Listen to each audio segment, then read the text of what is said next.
బోలో భారత్ మాతాకి. ఈరోజు ఈ పరిగి పట్టణంలో జరిగే ఈ పవిత్రమైన కార్యక్రమానికి భాస్కర్ యోగి గారు నిన్న మెసేజ్ పెట్టారు. నేను ఆర్మూర్లో ఉన్న నియోజకవర్గంలో చాలా ప్రోగ్రామ్స్ ఉన్నాయి. ఈరోజు కూడా మీరు వస్తే రాకేష్జీ చాలా సంతోషిస్తాం. 300 కిలోమీటర్లు అటు పెరగకుండా యోగి గారి ఆజ్ఞ మమ్మల్ని అడగటం కాదు, మీరు ఆజ్ఞాపించాలా. ఎందుకంటే నిరంతరం జాతిని చైతన్యపరిచేవాళ్ళు, జాతిని మేలుకొల్పేవాళ్ళు, మీలాంటి వాళ్ళు పిలవటమే మేము అదృష్టంగా భావిస్తాం. ఈరోజు వస్తుంటే ఒక అరగంటకు ఎవరైతే జితేందర్ రెడ్డి అని మన ఏబీపీ కార్యకర్తని 73 కత్తిపోట్లు వచ్చి చంపేశారు. అప్పట్లో వాళ్ళ తమ్ముడు ఫోన్ చేశాడు, అన్న మీరు ఒక అరగంట రావాలి, అందరూ బీజేపీ వాళ్ళు వస్తున్నారంటే. నేను ఇట్లా పరిగి వెళ్తున్నాను, కొద్దిగా లేదన్న మీరు ఒక అరగంట నచ్చేయాలండి. ఆ అరగంట చూస్తున్నంత రక్తం మరుగుతున్నది ఆ సినిమాలో. అంటే ఏబీవీపీ ఆర్ఎస్ఎస్ ఎన్ని త్యాగాలు చేస్తే మేము ఈ భోగాలు అనుభవిస్తున్నాం. జైత్యాల జితేందర్ రెడ్డి 73 బుల్లెట్లకు ఈరోజు ఒక 40 ఏళ్ళ తర్వాత 73,000 ఓట్లతో మేము రాగలుగుతున్నామంటే మా భోగాలు వెనుక త్యాగాలు చాలా ఉన్నాయి. ఇంకా ముఖ్యంగా ధర్మం గురించి మేము మాట్లాడకపోతే ఎవడు మాట్లాడతాడు? కాంగ్రెస్ వాడు మాట్లాడాడు, కమ్యూనిస్ట్ వాడు మాట్లాడాడు, బీఆర్ఎస్ వాడు మాట్లాడాడు. ఉండేమే ఒక్కళ్ళం. అన్ని రకాల త్యాగాలకు సిద్ధమై అన్ని రకాల వ్యాపార రంగాలు కోల్పోయి మా బతికే భారతమాతని బతికే వాళ్ళం, భవిష్యత్ తరాల గురించి మా ప్రాణాలు త్యాగం చేయాలని రాజకీయాలకు వచ్చిన వాళ్ళం మాట్లాడతాం, ధీటుగానే మాట్లాడతాం. మొన్న యోగి గారు ఏదో వీడియో చూశాను, ఏదో మార్బల్ ఫ్లోరింగు, సోఫాలు, టీవీలు అన్నీ కొనుక్కుంటారు తప్ప భగవద్గీత అన్న ఈ సన్నాసులకు భగవద్గీత అవసరం లేదమ్మా. ఆ ఇల్లే పోతున్నది. అది రాజస్థాన్ మార్బల్ వేసుకున్నాడు, ఇంపోర్టు ఫర్నిచర్ వేసుకున్నాడు, ఇంటి ముంగట కారు పెట్టుకున్నాడు, కానీ ధర్మంని మర్చిండు, ధనమెంబడబోతున్నాడు. కానీ ధర్మమే పోయిన రోజు ఆ ఇల్లు ఉండదు, ఆ ధనం ఉండదు, అది భవిష్యత్తు ఉండదు. నా బాధ ఏంటంటే భవిష్యత్తు పిల్లలు ఎట్లా అవుతారని మా బాధ ఉంది. ఈడు చస్తాడు, ఈ పనికిరానుడు, ఈడు మత్తులో ఉన్నాడు, రేపల బిడ్డల భవిష్యత్తు ఎట్లా? కాశ్మీర్లో 6 నెలల గర్భవతిని యోనిలో కత్తిపెట్టి కడుపులో ఉన్న పిండంను కోసింది ఎట్లా? వీళ్ళకి ఎవడు చెప్తాడు? ఈ సన్నాసులకు ఇంటున్నారు, చూస్తున్నారు, యూట్యూబ్లలో చూస్తున్నారు. ఈ కొడుకులకు చలనం రావట్లేదు, ఎక్కడ చచ్చిపోతారో ఈ దరిద్రులని బాధ. అందుకోసమే ఆ ఘాటుగా వస్తున్నాయి పదాలు. ఇప్పుడే ఆ పెద్ద ఆయన సార్ గుప్తా గారు ఏమనుకో అంటున్నాను, కృష్ణుడు ధర్మాన్ని కాపాడుతుంది అన్నాను. ఇది తరతరాలుగా ధర్మయుద్ధం నడుస్తున్నది, కృష్ణుడి మీద ఆధారపడద్దని చెప్పండి. మీరు మార్చండి. 1026వ సంవత్సరంలో గజనీ మహమ్మద్ ఛాలెంజ్ చేశాడు. సోమనాథ్ ఆలయాన్ని పగలగొట్టి, శివలింగాన్ని పగలగొట్టి ఢిల్లీ వీధులో వరుస్తున్నాడు. ఆ ఇన్ఫర్మేషన్ అప్పుడున్న హిందువులందరికీ ఉన్నది. ఢిల్లీ నుంచి గుజరాత్ వెళ్ళే వరకు ఎవ్వడు ఎక్కడ కత్తి పట్టినా కర్ర పట్టినా గజనీ మహమ్మద్ అక్కడికి వెళ్ళేవాడు కాదు. ఇంకొక రకం పాఠాలు నేర్పారు, హరిహర దేవ దేవుడే కాపాడుకుంటాడని. సుమారు 2000 మంది పూజారులని అడ్డంగా నరికి అదే గుళ్ళో సుమారు కొన్ని 100 ఏనుగుల గుర్రాలు మోసుకుపోయి నిధులు తీసుకెళ్లారు. అందుకోసమే చెప్తున్నాం, దేవుడు మనకు ఇచ్చాడు, జ్ఞానం ఇచ్చాడు. నిన్ను నువ్వు కాపాడుకో, నీ ధర్మాన్ని కాపాడుకో. ఎప్పుడు అనాలో అప్పుడు అను. జై శ్రీరామ్ అంటావా, హరహర దేవట కరవాలం పట్టినప్పుడు కరవాలం పట్టాల్సిందే సార్. దేవుడు మనకు జ్ఞానం ఇచ్చాడు. నీకు ప్రమాదం, పాము గుడుతున్నదంటే పాముని చంపు.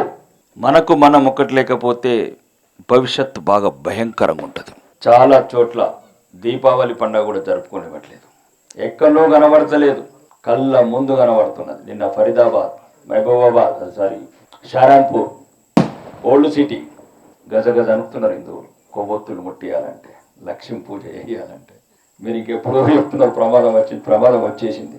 కాశ్మీర్ అయిపోయింది, వెస్ట్ బెంగాల్ సగం అయిపోయింది, కేరళ సగం అయిపోయింది, ఓల్డ్ సిటీ 90% అయిపోయింది. ఏం చేసుకుంటారు? ఈ పరిగిలు ఉన్న ల్యాండ్లు, ఫామ్ హౌజులు, కమర్షియల్ కాంప్లెక్స్లు. పరిగి కావచ్చు, ఈ దేశంలో ఎక్కడైనా హిందువుల పరిస్థితి భయంకరంగా తయారైంది. దానికి నేను ముఖ్యంగా మీ అందరికీ, మీలాంటి వాళ్ళందరికీ ఈరోజు ఈ కార్యక్రమానికి ఒక హిందువులుగా మనము పోయిన జన్మంలో పుణ్యం చేసుకున్నాం కాబట్టి ఈరోజు ఈ ధర్మానికి లేదా ధర్మాన్ని కాపాడే భారతీయ జనతా పార్టీలో సైనికులుగా పనిచేస్తున్నాం. చాలామందికి అర్థం కావట్లేదు ఇది. చాలామంది కార్యకర్తలకు నేను చెప్తున్నాను, మన జీవితం జాతి గురించి పుట్టినాం, ధర్మం గురించి పెట్టినాం. ఎవడో కాంగ్రెస్ వాడో, ఆడు కమర్షియల్ పార్టీ టీఆర్ఎస్ వాడో, లేకపోతే ఆడొకడు తమిళనాడులో స్టాలిన్ లాంటోడో. మీకు ఒక్క ఉదాహరణ చెప్తాను. నిన్నగాక మొన్న తమిళనాడులో మళ్ళీ ఎక్కడనో చిగురుస్తుంది కమలం అంటే వాడు విజయ్ అనే ఒక క్రిస్టియన్ దించారు. అంటే విదేశీ శక్తులు ఎంత స్ట్రాంగ్ ఉన్నాయి చూడు. అక్కడ కొద్దిగా బీజేపీ చిగురిస్తుంది, సీట్లు లేకపోవచ్చు, ఓట్లు. ఎక్కడ హిందూ మతం, ఎక్కడైతే ప్రపంచాన్ని శాసించిన ఒక గుళ్ళు కావచ్చు, మధుర మీనాక్షి కావచ్చు, తిరువనంతపురం కావచ్చు, తిరువల్లూరు కావచ్చు, అన్ని చోట్ల ఒక మహత్తరమైన దేవాలయాలు ఉన్న ప్రాంతం తమిళనాడు ఈరోజు ఒక పనికిరాని మన చాతగానితనం వల్ల జారిపోయిన రాష్ట్రం. మళ్ళీ ఈరోజు ఎక్కడైతే హిందుత్వం కొద్దిగా బలపడుతుందో లేదో విదేశాలన్నీ ఒకటైన వాడెవడో క్రిస్టియన్ విజయ్ అని సినిమా హీరో రంగేసుకున్నాడు. ఆడు ఈరోజు ఏమంటున్నాడు, బీజేపీని నిర్మూలిస్తా అంటున్నాడు. అంటే ఎంత ప్రమాదం ఉంది. మనం ఎక్కడెక్కడ బలపడితే మన గురించి శత్రువులు ఎంత రకంగా ఉంటారు. ముఖ్యంగా ఈరోజు ఇక్కడికి రావడానికి కూడా నేను ఎందుకు చూడను, ఇప్పుడు రాలేదు. పరిగిల కమలం ఎందుకు వికసిస్తలేదు అనే మా ఆలోచన. కమలం లేకపోతే మనకు గమనం లేదు, మనకు బతుకు లేదు, భవిష్యత్తు లేదు. మీరు ఒక్కసారి నేను మాట్లాడే మాటలలో ఏం చెప్తలేను, సింపుల్గా చెప్తున్నాను. కొద్దిగా ఉండేదేదో ఘాటుగా ఉంటుంది, స్పైసీ. అంటే ఇప్పుడున్న యువతరంకు, ఇప్పుడున్న నిద్రపోతున్న వాళ్లకు మేము చెప్పాలంటే ఇట్లాంటి భాషను చెప్పాలా. యోగి గారు లాంటి భాష మేము చెప్తే వాళ్ళకి అర్థం కాదు. వాళ్ళ విధానం వాళ్ళకు ఉంటుంది, మా విధానం మాకుంటుంది. ఇప్పుడు కార్తీక పౌర్ణమి కావచ్చు, ఈ కొవ్వొత్తులు కావచ్చు, కొన్ని రోజుల తర్వాత కారాదు. మీరు అనుకుంటున్నారు ఏం కాదు, ఇన్నొద్దులు ఏం కాలేదు. నిన్ననే అసౌద్దీన్ ఓవైసీ గారు అన్నారు, తిరుమలలో ముస్లింలు ఎందుకు పెట్టాలి. అదేదో ఆ చైర్మన్ ఏదో పదమన్న దానికి ఏదో ముడేశాడు, మోకాలకు మోచేతికి ముడేశాడు. అడుగడుగున ప్రమాదంతో ఉన్నది హిందూ జాతి, హిందూ మతం. రెండో చాలా మందికి చెప్తున్నా, మీరు దయచేసి అంటే ఈ వేదిక ద్వారా, వేదిక చిన్నదే కావచ్చు, మనం అందరం హిందువులు ఒకరికొకరు ఉంటేనే బతకగలుగుతాం. మీకు ఉదాహరణ చెప్పాలంటే 90% ఓల్డ్ సిట్ల హిందువులందరూ అయిపోయారు. చాలా చోట్ల చుట్టుపక్కలనే ప్రమాదం ఉన్న గుర్తుపట్టలేకపోతున్నారు. ఇప్పుడు ఈరోజు చంద్రబాబు నాయుడు గారు మాట్లాడుతున్నారు, స్టాలిన్ గారు మాట్లాడుతున్నారు అధిక సంతానం. ఇది హిందూ మతానికి పెను ప్రమాదం. అధిక సంతానం కనాల్సిందే. దయచేసి దీన్ని అంచెలుగా తీసుకెళ్ళండి. ఇద్దరిని కాపాడుకోవాలంటే వాళ్ళకి కంపల్సరీ కావాల్సిందే 9 మంది. ఇవన్నీ కొన్ని చెప్తలేరు, ఇబ్బంది పడుతున్నారు. నేను బహిరంగంగా చెప్తున్నాను. చెప్పండి, మీరు చెప్పండి. ఒక ఇద్దరిని పెట్టుకొని ఆ డాక్టర్ అవుతాడు, లేకపోతే రియల్ ఎస్టేట్ ప్లాట్లు అమ్ముకొని బతాడు వికారాబాద్ కాడ. అది జిల్లా అయితే ఎంత, కాకపోతే ఎంత ధర్మం వెళ్ళినప్పుడు. ఈరోజు మేము కొన్ని సమస్యల గురించి మాట్లాడుతాం, కానీ సంఖ్య సరిపోవట్లేదు. మేము మొన్న కొద్దిగా ఆవేశంతో మాట్లాడినాం ముత్యాలమ్మ గుడి విషయంలో. రైట్, ఆ మాట కట్టుబడి ఉన్నా అని చెప్పాను. కమిషనర్కి చెప్పాను, 12 ఛానళ్ళ వాళ్ళకి చెప్పాను. ఏంటి ఎమ్మెల్యే గారు మీరు ఇంత మాట్లాడారు ఘాటుగా, పిచ్చోళ్లకు మా గుళ్ళు ఎందుకు కనబడుతున్నాయి కమిషనర్ గారు అని అడిగాను. తప్పేముంది. ఐపీఎస్ పెద్ద పెద్ద చదువులు చదివి ఒక హిందువులంటేనే ఇంత చులకనగా పనికిరాని సన్నాసులు అనుకొని పిచ్చోడు తండ్రినని అక్కడున్న ఐపీఎస్ ఆఫీసర్ అంటే అన్నాను. పిచ్చోడికి గుడికి మసీదుకి తేడా ఎట్లా తెలుస్తున్నది? తేడా తెలుస్తాడు పిచ్చోడు ఎట్లా అవుతాడు? పిచ్చోడికి గుళ్ళు ఎందుకు కనబడుతున్నాయి, గుళ్ళని ఎందుకు దండుతున్నాడు, మన దేవతలను ఎందుకు దండుతున్నాడు? ఒక్కడు రాడు. ఇప్పుడు 15 గుళ్ళు కొట్టిండ్రు ఈ 6 నెలల్లో హైదరాబాద్లో. మరి ఎందుకు గుళ్ళు కడుతున్నారు కొత్త అని నేను అడుగుతున్నాను. ఉన్న గుళ్ళే కొడుతుంటే. కాబట్టి హిందువులలో ఒక ఐక్యత కావాలి, జాగృతి రావాలి. ముఖ్యంగా మనం ప్రేమతో పెంచుకున్న బిడ్డలు, ఆడబిడ్డలు ముఖ్యంగా చెప్తున్నా, చిన్నప్పటి నుంచి కాటిక బొట్టు పెట్టి, పౌడర్ పెట్టి, జడేసి 20 ఏళ్ళు పెంచిన బిడ్డని ఈరోజు మనము భవిష్యత్తు నరకాప్రాయం చేయకూడదంటే హిందువులు కొద్దిగా ఘాటుగా చెప్తున్నాను. దయచేసి మనం అందరం ఒకటి కావాల్సిన అవసరం ఉన్నది. మొన్న చాలామందికి చెప్తున్నాను, ఆ ఇతరులకేమో మతమే ముఖ్యం, మిగతా అన్ని తర్వాత. మనకు అన్ని మిగతా అన్ని అవసరం, ధర్మం తప్ప. ధర్మమే లేనప్పుడు దేశం లేదు, దేశమే లేనప్పుడు పరిగి లేదు, పరిగిల కులం లేదు, ఇంకా మన ఎటువంటి ఆస్తులు కూడా లేవు. కావాలంటే మేము చెప్పేదంటే మన తేడా ఉంటే బంగ్లాదేశ్ ఈరోజు కూడా తగలబెట్టారు హిందువులు. ఈరోజు సుమారు కొన్ని 100 మంది మహిళలు తలకాయలు వెలగొట్టారు, దాడి చేస్తున్నారు. బలవంతంగా హిందువులను మసీదులను కూడా నమాజ్ చేయమంటున్నారు. అంటే కర్రలు పెట్టుకొని, గడగొమ్ములు పెట్టుకొని. పక్కోడిలు తగలబడ్డదని మీరు ఇంకా పట్టించుకోకుండా ఉంటే మనీలు కూడా తగలబడే రోజులు ఉన్నది. దీనికి ఒకటి పరిష్కారం, అధికారం. ఢిల్లీలో ధర్మం ఉంది కాబట్టే అంతో ఇంతో గౌరవంగా బతకగలుగుతున్నాం. లేకపోతే కశ్మీర్ లాంటి రాష్ట్రాలు ఇప్పటికి సుమారు ఇంకొక 20 రాష్ట్రాలు అవుతుండే. ఈ పరిగి, వికారాబాద్ ఇట్లాంటి చోట, చేవేల చోట్ల బాగా స్వార్థం ఎక్కుంది. స్వార్థం ఎక్కుంటేనే ధర్మం వికసిస్తలేదు. తాండూరోడు పప్పు అంటున్నాడు, వికారాబాద్ ల్యాండ్ అంటున్నాడు, పరిగోడు రకరకాలు ఉన్నారు. కాబట్టి ఇవన్నీ ఉండయి ఈ ప్రాంతంలో. నేను చెప్తున్నాను, ఈసారి ఎప్పటికీ ధర్మాన్ని నిలబెట్టుకోవాలా, మన భవిష్యత్తు గౌరవంగా బతకాలా అంటే రాజకీయ అధికారం ముఖ్యం. ఈ సమావేశం అది కాకపోవచ్చు, తత్వమే కావచ్చు, శాస్త్రాలను వేదాలే కావచ్చు, విడమర్చి చెప్తారచ్చు. ఇవన్నీ వినాలంటే మనం బతికుండాలి. ఇవన్నీ వినాలంటే బతికుండాలి కదా. ఆఖరికి ఏదో కాషాయ కండు వేసుకొనన్నా నిలబడాలా.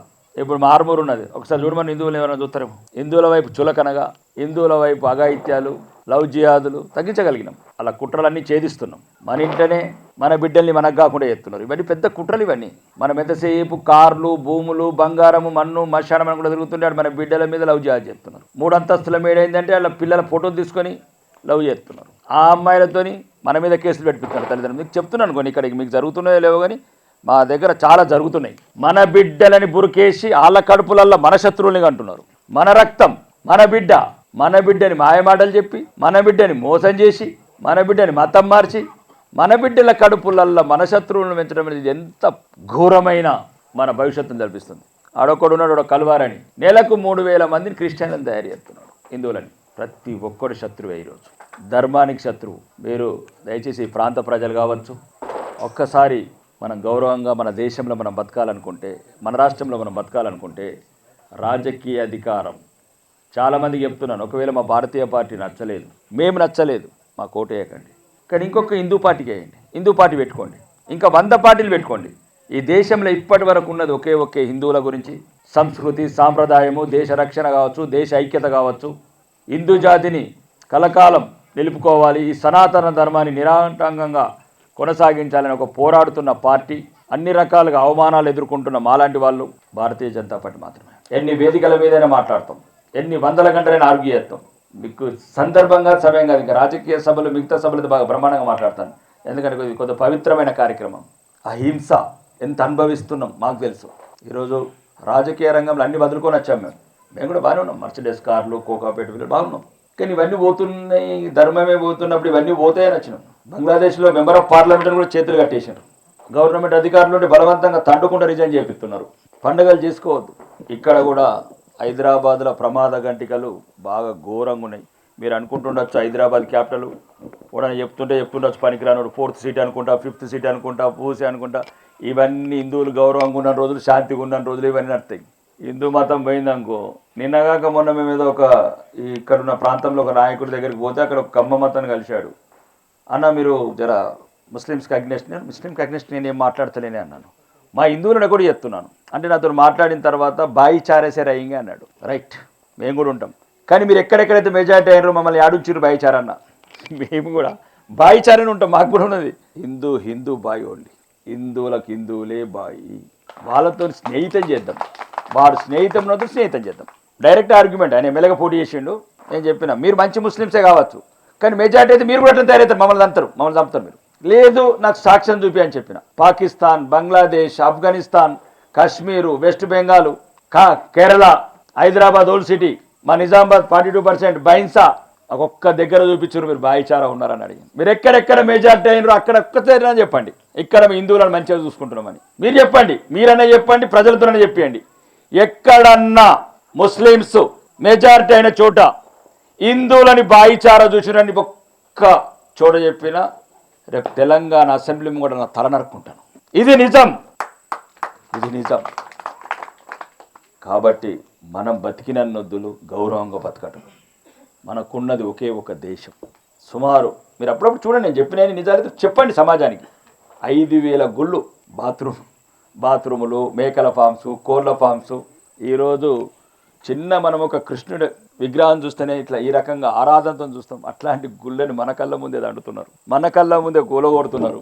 అందుకోసం హిందువులందరూ ఒకసారి చాలా భయంకరమైన పరిస్థితిలో ఉన్నాం. మనకెవరు లేరు, ఎవరు రారు. మనకు మనమే కావాలి, ఐక్యతగా ఉండాలి, కుల పిచ్చి కూడా తగ్గించుకోవాలి. ఈ కులం ప్రమాదమై కూర్చున్నది. ఇప్పుడు మన నరేంద్ర మోడీ గారు కావచ్చు, యోగేంద్ర కావచ్చు, బాటంగా అయితే కాంటాక్ట్ కరెక్ట్ చెప్తున్నారు. విడిపోతే చంపుతారు. మన కాళోజీ గారు అన్నట్లు కలిస్తే నిలుస్తాం, నిలిస్తే గెలుస్తాం. హిందువులలో ఉన్న ప్రమాదం కులపిచ్చి ఎక్కువైపోయింది. ఈ కులపిచ్చి కూడా తగ్గిస్తేనే హిందువులకు శ్రేష్టం. ఎవడి కులం వాడు ఉంచుకోండి, అది గడప వరకే ఉంచుకోండి.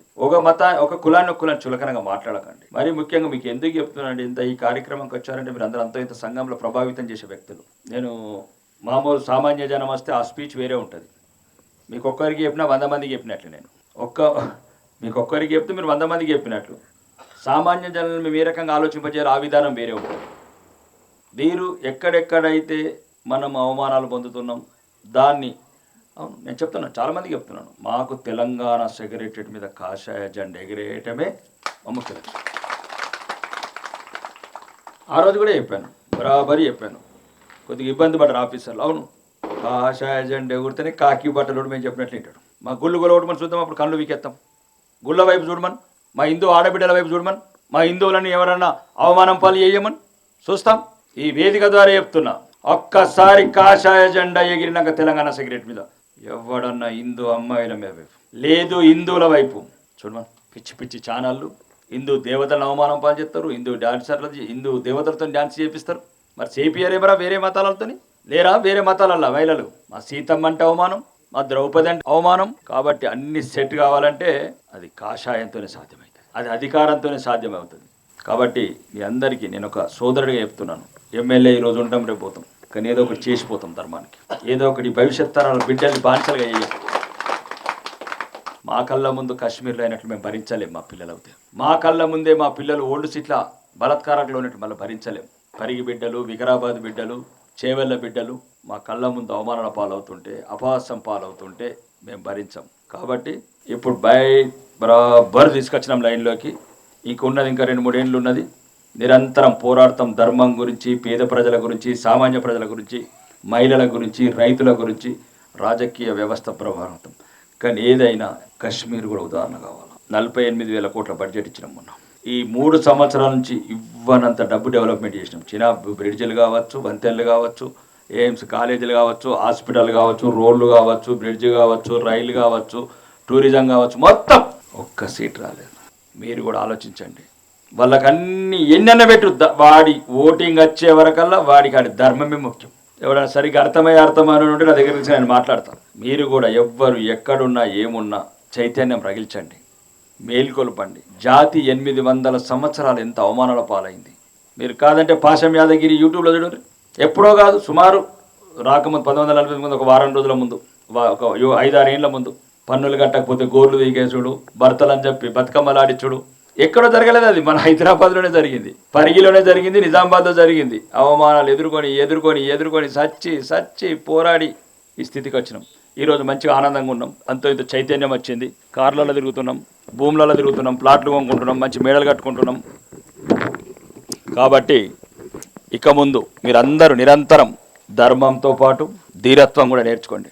భాస్కర్ యోగి గారు కూడా చెప్తున్నాను, యోగి గారు మీరు మాకు వివరాలు చెప్పండి, మేము కరవాలం పట్టాల్సిందే. ఈరోజు తెలంగాణలో మరీ ఒక రకమైన పరిస్థితులు ఉన్నాయి. చాలా అంటే మీకు కొన్ని నేను చెప్పలేని వేదిక ద్వారా దారుణమైన పరిస్థితులు ఎదుర్కొంటున్నారు. 18 గుళ్ళకు ఓల్డ్ సీట్ల పూజలు జరుగుతలేవు. 18 గుళ్ళకు తాళాలు వేసేసారు. అంటే 100% ముస్లిమ్స్ అయ్యారు. మీకు ఎక్కడో కాశ్మీర్ చరిత్ర, బొంబాయి చరిత్ర కాదని చెప్పేది మన హైదరాబాద్ చరిత్ర. పాత బస్తీల దండితే ఇడికి వచ్చినాం, మళ్ళీ ఈడ దండితే ఆడుకోతాం. కాబట్టి హిందువులు అది పరిగి అయినా, అది వికారాబాద్ అయినా, రాజకీయాలు పక్కన పెట్టండి. ధర్మం గురించి మాత్రం అందరం ఒకటికోటి కావాల్సిందే, అధికారంకి రావాల్సిందే. మన హిందూ ధర్మాన్ని, హిందూ గుళ్ళని, హిందూ పద్ధతులని, హిందూ బిడ్డలని కాపాడుకోవాల్సిన సమయం వచ్చింది. మీరందరూ ఒకసారి ఆలోచించి భవిష్యత్తులో ఇంతకుముందు చేసిన తప్పులు చేయకుండా ప్రజలని చైతన్యపరచలేకపోతున్నటువంటి నాయకులుగా మన వైఫల్యం. ప్రజల అమాయకులు. ఎందుకు గుజరాత్లో 5 సార్లు అధికారంకి వస్తుంది, ఎందుకు మధ్యప్రదేశ్లో 4 సార్లు వస్తుంది? కాబట్టి మనము కొద్దిగా నాయకులుగా నేను చెప్తున్నాను, అంటే ఇక్కడున్న భారతీయ జనతా పార్టీ నాయకులు ఎవరైనా ఎప్పుడు ప్రజల అమాయకులే. తరతరాలుగా మనిషి పుట్టినప్పటి నుంచి అమాయకులే ఉంటారు. మనలాంటి వాళ్ళే నాయకత్వ లక్షణాలతో ప్రజలను చైతన్యపరచాలి, ప్రజలను మేల్కొల్పి రేపు తెల్లారి మీరు గౌరవంగా మీ ప్రాంతంలో పోలీస్ స్టేషన్లు కావచ్చు, రెవెన్యూ డిపార్ట్మెంట్, ఆర్డీఓ కావచ్చు, కలెక్టర్స్ గౌరవంగా వెళ్ళండి. మీరు మా ప్రజలకి పనులు కావాలి, లేకపోతే ఏడాదికి ఒక్కసారి పూజలు చేసి, కార్తీక మాసంలో దీపోత్సవాలు చేసి, పోలీస్ స్టేషన్ కోనంటే మళ్ళీ అధికార పార్టీవాడు, ఆర్డీఓ కలెక్టర్ అంటే అధికార పార్టీవాడు చెప్తుంటాడు. రాజకీయం చేస్తే ప్రజల గురించి చేయండి, పేదవాళ్ళ గురించి చేయండి, మరీ ముఖ్యంగా ధర్మం గురించి చేయండి, హిందూ మతాన్ని గౌరవం గురించి చేయండి. ఇవన్నీ మీరు మనసులో ఉంచుకొని వచ్చే సంగ్రామం ఏదైనా భవిష్యత్తులో మన ఫ్యూచర్లో ఏదైనా సరే మనం బతకాలంటే భారతీయ జనతా పార్టీ ఒకటే మనకు, ఈ ధర్మం ఒకటే కాపాడుతుందని నేను చెప్తూ ఈ అవకాశం ఇచ్చిన మీ అందరికీ, మరీ ముఖ్యంగా భాస్కర్ యోగి గారికి నాకు ప్రత్యేకమైన అభిమానం. ఎందుకంటే 30-40 సంవత్సరాలుగా వీళ్ళు 30 సంవత్సరాలుగా వాళ్ళు రాసే ఒక్కొక్క బుక్ చూస్తుంటే మాకు రక్తం మరుగుతుంది. ఇట్లాంటి వ్యక్తిని కన్నా ఈ నేల, ముఖ్యంగా ఈ పరిగి లాంటి నేలకు కూడా నేను ప్రత్యేకంగా దండాలు ఎందుకంటే ఒక వీరునిగా అన్నది, ఒక జాతిని చైతన్యపరిచే వ్యక్తిని అన్నారు. వేలాది మంది సన్నాసుల కన్నా ఒక్కడు మేలైన మనిషి కూడా. ఛత్రపతి శివాజీ కావచ్చు, మహారాణా ప్రతాప్ కావచ్చు, నరేంద్ర మోడీ గారు కావచ్చు, కొందరే ఊడతారు జాతి గురించి. దాంట్లో కూడా మీ పరిగి బిడ్డ ఉన్నందుకు మీరు గర్వపడతారని అనుకుంటూ ఈ అవకాశం మీ అందరికీ ధన్యవాదాలు సెలవు తీసుకుంటాను. బోలో భారత్ మాతా. ఈ వీడియో మీకు నచ్చినట్టయితే లైక్ చేయండి, 10 మందికి షేర్ చేయండి. అలాగే కామెంట్ల రూపంలో మీ అభిప్రాయాలను మాతో పంచుకోండి. Nationalist hub group of channels ను సబ్స్క్రైబ్ చేసుకుని తెలుగునాట జాతీయవాద జర్నలిజాన్ని ప్రోత్సహించండి. ఈ వీడియో కింద ఉన్న బెల్ ఐకాన్ పై క్లిక్ చేయడం మర్చిపోవద్దు.